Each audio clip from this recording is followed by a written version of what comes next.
So let's make sure we feed the information about the input, the value and the validity back to the place where we use the input. So in our case, to the new place component.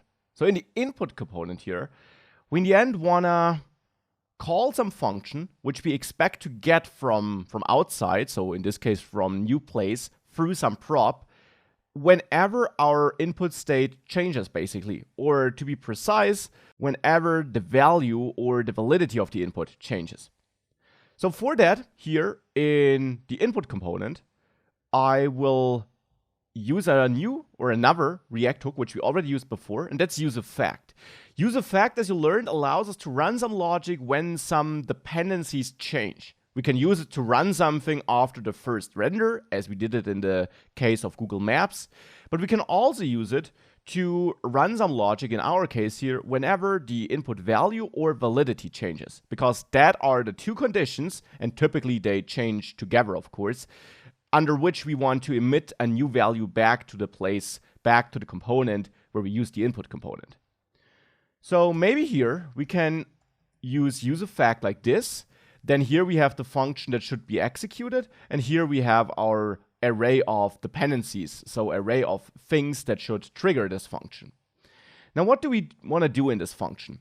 I want to call props on input, for example, because that is then the prop we can set in new place to be basically informed about changes, so where we then pass a function to input.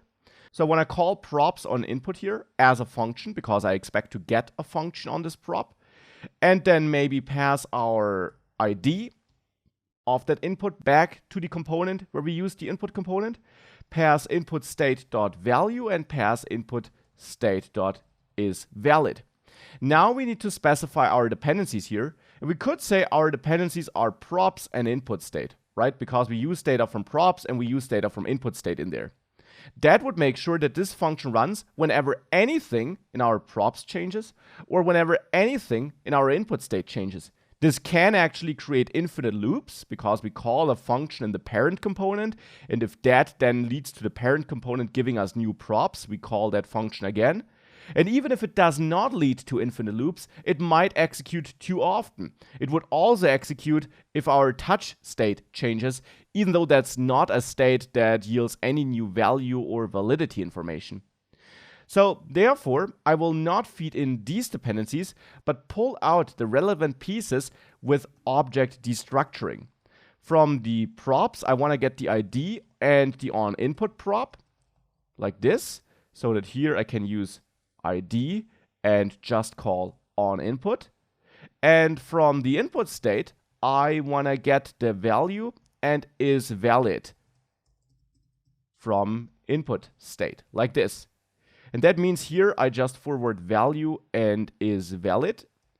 And here I have ID, value, isValid, and actually also onInput as dependencies, because the onInput thing here is also something we get from outside. So whenever one of these things changes, either the function that should be called, the ID, or most importantly, value or isValid, we will call onInput. So the value we get on the onInput prop. That takes us to the new place component. There, of course, we now have to provide a function that should be called. So here in new place.js, we can add a function and name that title change or title input handler. It's a function which will receive the ID. You might say that's kind of redundant because we know it will be the title that changed. This will become important later, so for now let's just get it. It will get the ID of the input that changed, the value, and the answer whether that input is now valid or not. Because these are the three pieces of information we pass here in our input component.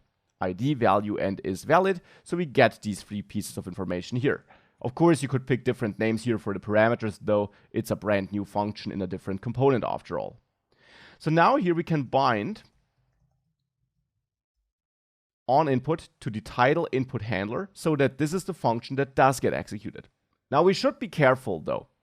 We will have one problem, or we could have one problem. Whenever in input we call onInput and we forward this information, we trigger this function here, right?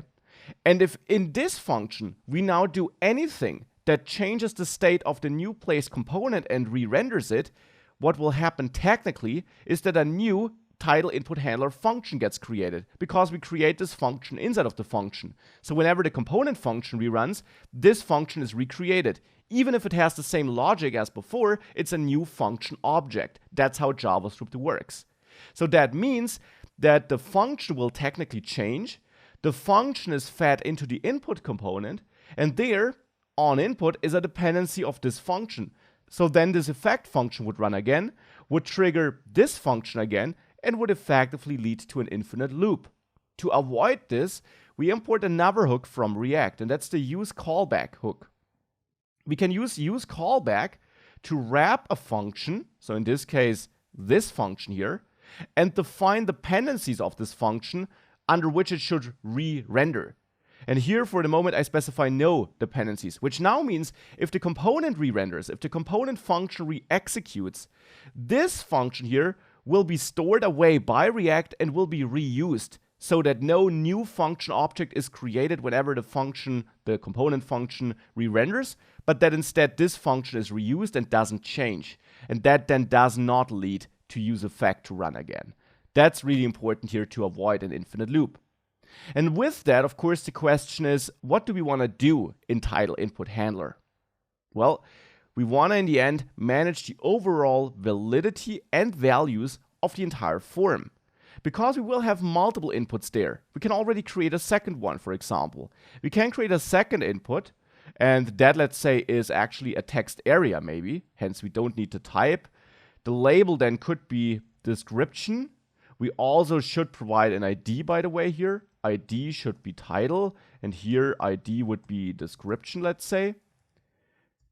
And I also want to provide my validators. Here I want to require this, but I also want to make sure that we have a min length of 5, and therefore we don't actually need require, because if we have a minimum length of 5, well, it must not be empty anyways.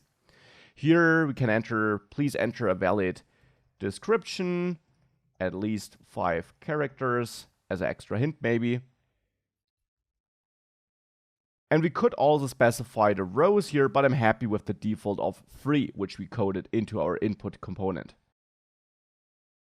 So now we have a second input, and now we want to find out in our input handlers whether the overall form is valid, and of course we want to store all the values of the individual inputs. So actually we'll need a second handler here, a description input handler, and we'll bind this description input handler to this second input here, to the on input prop there.